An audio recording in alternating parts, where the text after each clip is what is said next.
अरे राम राम राम। पूरे दिन काम करते करते तो मेरी हालत ही खराब हो जाती है। पता नहीं हमारे अच्छे दिन कब आएंगे। अजी, ये पानी पी लीजिए, इससे आपकी थकान कुछ कम हो जाएगी। लोहार तुरंत ही पानी का गिलास लेकर पानी पी लेता है। आहा, पानी पीने के बाद तो जैसे सारी थकान गायब हो जाती है। अजी, आज मैंने फिर से वही सपना देखा था। अरे भाग्यवान, वो सपना तुम्हें बार बार इसलिए आता है क्योंकि तुम उस सपने के बारे में ही सोचती रहती हो।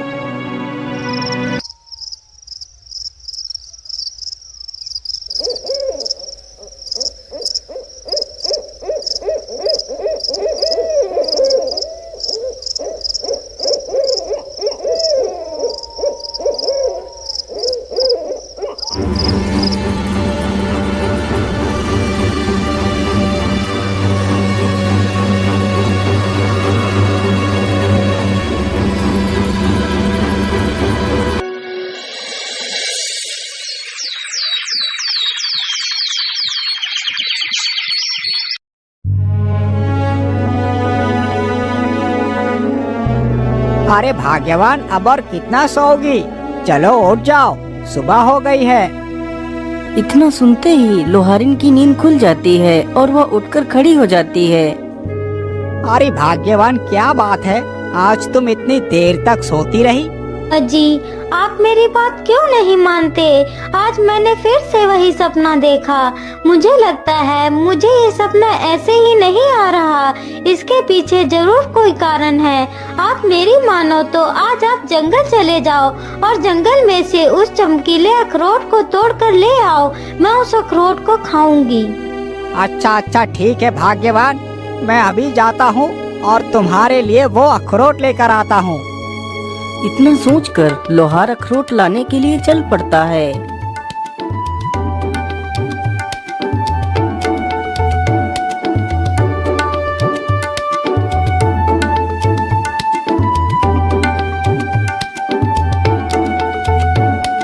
लोहार चलते चलते जंगल में काफी दूर निकल जाता है और उसी जंगल में पहुंच जाता है जहां पर वह अखरोट का पेड़ था। मैं तो चलते चलते काफी दूर निकल आया हूँ, लेकिन अभी तक अखरोट का पेड़ तो दिखा ही नहीं मुझे। लगता है यहाँ पर कोई भी अखरोट का पेड़ नहीं है। भाग्यवान का ये कोई भ्रम ही होगा। चलो अब मैं वापस चलता हूँ, लेकिन यहाँ तक आने का तो कोई भी फायदा नहीं हुआ। मैं ऐसा करता हूँ, थोड़ा सा और आगे चलकर देखता हूँ, हो सकता है कि वो अखरोट का पेड़ वहीं पर मिल जाए। इतना सोचकर लोहार जंगल में आगे बढ़ता है। अरे वो पेड़ कैसा है? कहीं ये तो वो अखरोट का पेड़ नहीं है। चलो इसके पास चलकर देखता हूँ। लोहार जैसे ही उस वृक्ष के पास पहुँचता है तो देखता है उस पेड़ पर सचमुच एक सुनहरा अखरोट लटक रहा था। अरे वाह वाह, इसका मतलब भाग्यवान का सपना एकदम ठीक था। यहाँ पर तो सचमुच एक अखरोट का पेड़ है और इस पर तो सुनहरा अखरोट भी लगा है। चलो जल्दी से मैं इसे तोड़ लेता हूँ। इतना सोचकर लोहार तुरंत उस अखरोट को तोड़ लेता है। अरे दुष्ट युवक, तुमने मेरा सुनहरा अखरोट क्यों तोड़ा? अरे गिलहरी बहन, मुझे माफ करना, मुझे नहीं पता था कि ये अखरोट का पेड़ आपका है, नहीं तो मैं इसमें से अखरोट कभी नहीं तोड़ता। लेकिन तुमने ये अखरोट तोड़ा क्यों है? गिलहरी बहन, मेरी पत्नी प्रत्येक दिन अपने सपने में इस अखरोट के पेड़ को देखती है जिसमें ये सुनहरा अखरोट लगा हुआ होता है। फिर लोहार अपनी सारी कहानी उस गिलहरी को सुनाता है। लोहार की सारी कहानी सुनकर गिलहरी को उसके ऊपर दया आ जाती है। अच्छा ठीक है लोहार भाई, तुम इस अखरोट को ले जा सकते हो, पर हाँ ध्यान रखना, जब तुम्हारी पत्नी इस अखरोट को खाएगी तो उसे 2 जुड़वा बच्चे पैदा होंगे। जब वह बच्चे 20 साल के हो जाएंगे तो उन्हें यहीं पर लेकर आना। मैं उन दोनों का भविष्य तय करूँगी। गिलहरी की यह बात सुनकर लोहार बहुत खुश हो जाता है। गिलहरी बहन, आपका बहुत बहुत धन्यवाद। इतना कहकर लोहार अपने घर वापस लौट जाता है। घर पहुंचकर सारी कहानी अपनी पत्नी को बताता है। लोहार की बात सुनकर उसकी पत्नी बहुत ज्यादा खुश हो जाती है और जल्दी से उस अखरोट को तोड़ती है और उसे खा लेती है।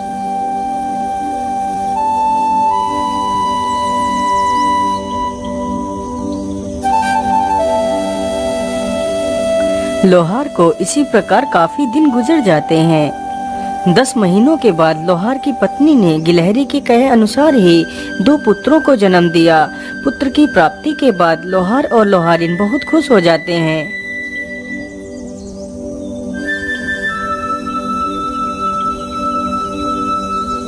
धीरे धीरे वह दोनों लड़के बड़े हो रहे थे। लोहार का बड़ा लड़का बड़ा ही कुटिल तथा दुष्ट स्वभाव का था, जबकि उसका छोटा बेटा बहुत ही दयालु तथा प्रेम बांटने वाला था। एक दिन की बात है, लोहार का बड़ा बेटा कान्हू एक धनुष बाण उठाता है और जंगल की तरफ निकल पड़ता है।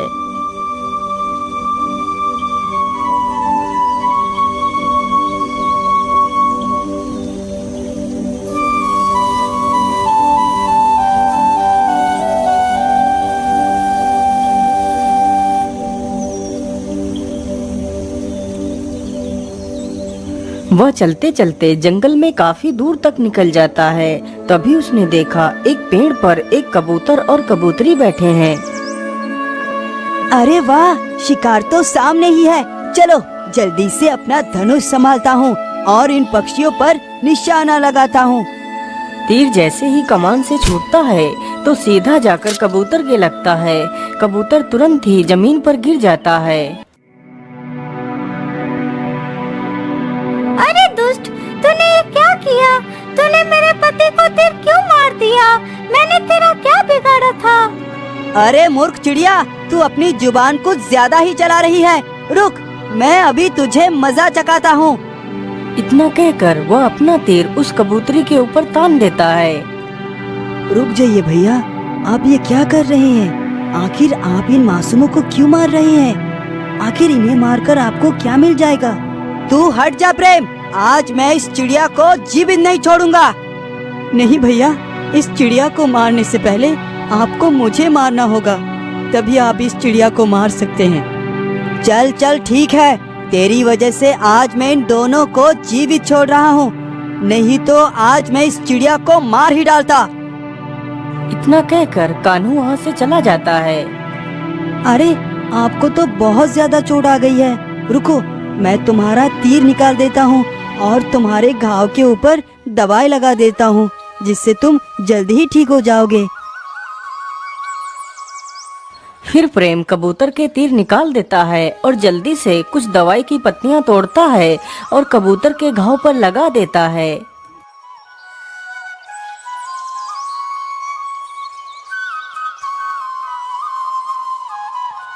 अरे बेटा, तुम तो कितने दयालु हो, लेकिन तुम्हारा भाई तुमसे एकदम विपरीत है। यदि आज आप नहीं आते तो वह दुष्ट हम दोनों की जान ले लेता। हमारी जान बचाने के लिए आपका बहुत बहुत धन्यवाद। फिर वह दोनों कबूतर और कबूतरी वहाँ से उड़ जाते हैं।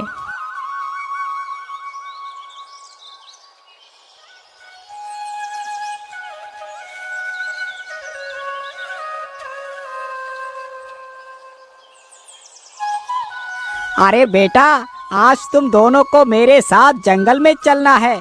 आज तुम दोनों का भविष्य तय होना है। ठीक है पिताजी, हम दोनों जरूर चलेंगे। इतना कहकर वे तीनों जंगल के लिए निकल पड़ते हैं। वे तीनों चलते चलते जल्दी ही उस अखरोट के पेड़ के पास पहुंच जाते हैं। गिलहरी बहन, आपने जैसा कहा था मैंने वैसा ही किया है। मैं अपने दोनों पुत्र को लेकर आपके पास आ गया हूँ। अब आप ही बताइए इन्हें क्या करना है। फिर वह गिलहरी अपने पास से ही 2 अखरोट निकालती है, जिसमें से एक अखरोट बहुत ही चमकीला तथा दूसरा साधारण ही था। बेटा, अब तुम दोनों इसमें से एक एक अखरोट उठा लो। इन्हीं अखरोटों से तुम दोनों का भविष्य तय होगा। अरे वाह, ये चमकीला अखरोट तो कितना आकर्षक है। जरूर ये अखरोट मेरी किस्मत बदल देगा। मैं ऐसा करता हूँ, इस चमकीले अखरोट को ही उठा लेता हूँ। इतना सोचकर कान्हू पहले ही उस चमकीले अखरोट को उठा लेता है और उसका छोटा भाई उस साधारण अखरोट को ही उठा पाता है। अब तुम दोनों बारी बारी से अपने अखरोट को जमीन पर फेंको। गिलहरी की यह बात सुनते ही कान्हू अपना अखरोट जमीन पर फेंकता है। अखरोट जमीन पर गिरते ही अखरोट के 2 टुकड़े हो जाते हैं। उस अखरोट में से एक सफेद रंग का शाही घोड़ा निकलता है, जिसकी पीठ पर एक तलवार बंधी हुई थी। अरे वाह, ये तो कितना शाही घोड़ा है और इसकी पीठ पर तो एक धारदार तलवार भी है। इस तलवार से तो मैं पूरी दुनिया को जीत सकता हूँ। इतना सोचकर कान्हू उस घोड़े पर सवार हो जाता है। पिताजी, आप दोनों घर वापस आ जाना, मैं चलता हूँ। फिर कान्हू अपना घोड़ा लेकर वहाँ से चला जाता है। उसके बाद प्रेम भी अपना अखरोट जमीन पर फेंकता है तो उसके अखरोट से एक चमकीला पत्थर निकलता है। बेटा, तुम इस पत्थर को अपने पास ही रखना। इस पत्थर से तुम किसी भी मृत जीव को जीवित कर सकते हो। इसके बाद वे दोनों वापस अपने घर के लिए चले जाते हैं। लेकिन पिताजी, भैया अभी तक घर वापस क्यों नहीं आए? वो तो हम दोनों से पहले निकले थे। हाँ बेटा, मुझे लगता है कि कान्हू कहीं घूमने के लिए चला गया होगा। तुम चिंता ना करो, वो जल्द ही आ जाएगा। पिताजी, अब तो रात हो गई है, अब तक तो भैया को आ जाना चाहिए था। इसी प्रकार बेचारे तीनों कान्हू की राह देखते देखते सो जाते हैं।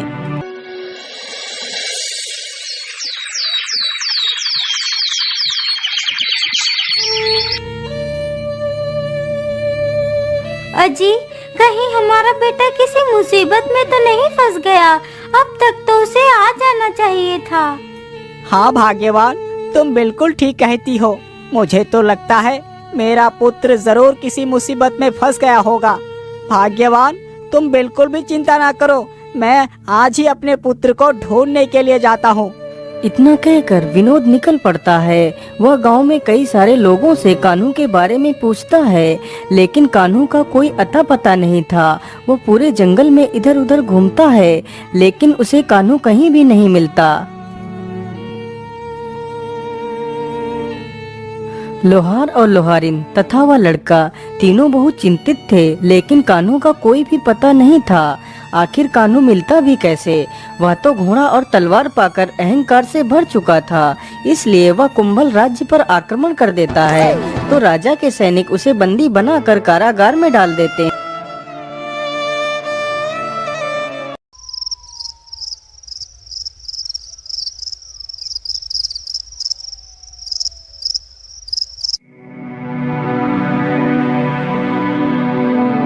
महाराज, हमारी पुत्री तो विवाह की योग्य हो चुकी है, इसलिए हमें अपने पुत्री के लिए योग्य वर ढूंढना चाहिए। हाँ महारानी जी, ये चिंता तो मुझे भी सता रही है। मैं ऐसा करता हूँ, कल सुबह ही मैं अपनी पुत्री के लिए वर ढूंढने के लिए जाऊँगा। जैसे ही आधी रात होती है तो राजकुमारी बहुत ही गहरी निद्रा में सो जाती है। तभी वहाँ पर एक जहरीला सर्प उसके पलंग के पास आ जाता है और राजकुमारी को डस लेता है।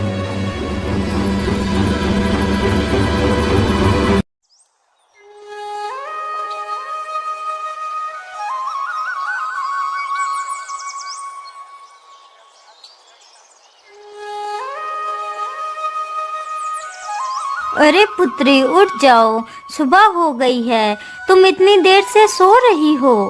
महारानी के बार बार बोलने पर भी जब राजकुमारी नहीं उठी तो महारानी ने राजकुमारी की चादर खींच ली तो देखा कि किसी सर्प ने राजकुमारी के हाथ पर काट लिया है।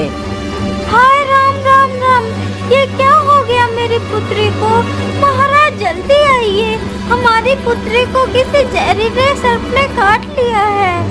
इतना सुनते ही राजा वहाँ पर आ जाता है। अरे पुत्री, ये तुम्हें क्या हो गया? मैं तुम्हारे लिए पता नहीं कितने बड़े बड़े सपने देख रहा था और तुम हमें छोड़कर चली गई। महाराज, ये समय आंसू बहाने का नहीं है, हमें किसी झाड़ फूक करने वाले साधु को बुलाना चाहिए। सैनिकों, जाओ और पूरे राज्य में ये घोषणा कर दो, जिसने भी मेरे राजकुमारी को ठीक कर दिया मैं उसे अपना आधा राज्य दे दूंगा। और राजकुमारी का विवाह भी उसी के साथ कर दूंगा। राजा का आदेश होते ही सारे सैनिक पूरे राज्य में घूम घूम कर घोषणा करने लगते हैं।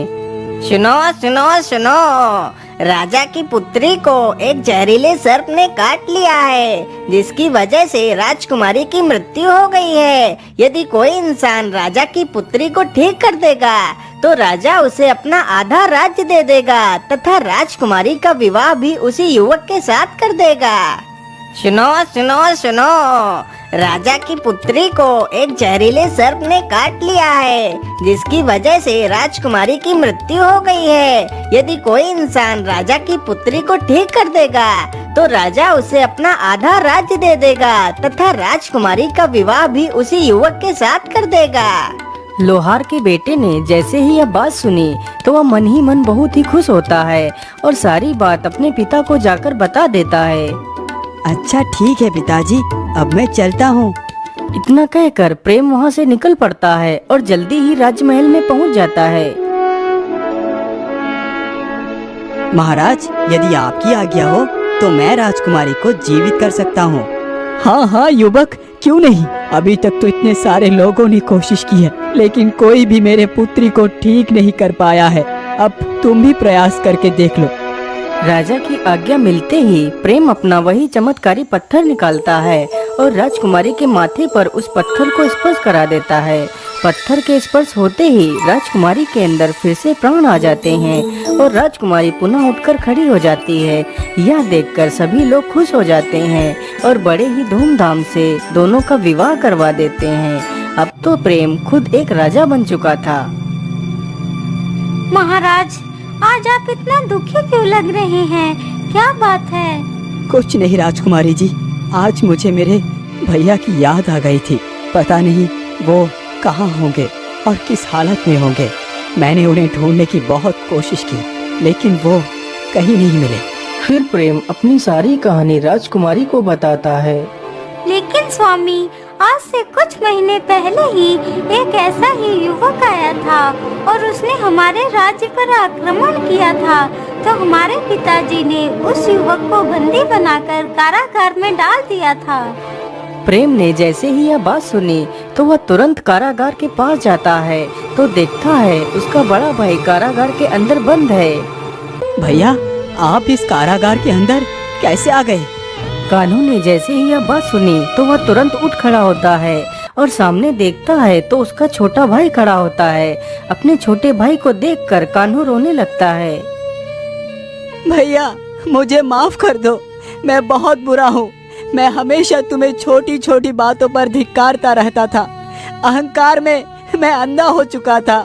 इस अहंकार की मद में चूर होकर मैं इस कारागार में आ गया। मुझे माफ कर दो मेरे भाई, मुझे माफ कर दो। नहीं भैया, आप माफी मत मांगिए। यदि आपको अपनी गलती का पश्चाताप हो चुका है तो आप पूरी तरह शुद्ध हो चुके हैं। सैनिकों, इस कारागार का दरवाजा खोल दिया जाए। इतना कहते ही सैनिक तुरंत कारागार का दरवाजा खोल देते हैं और कान्हू को बाहर निकाल लेते हैं। फिर वह सारे लोग हंसी खुशी अपना जीवन व्यतीत करने लगते हैं।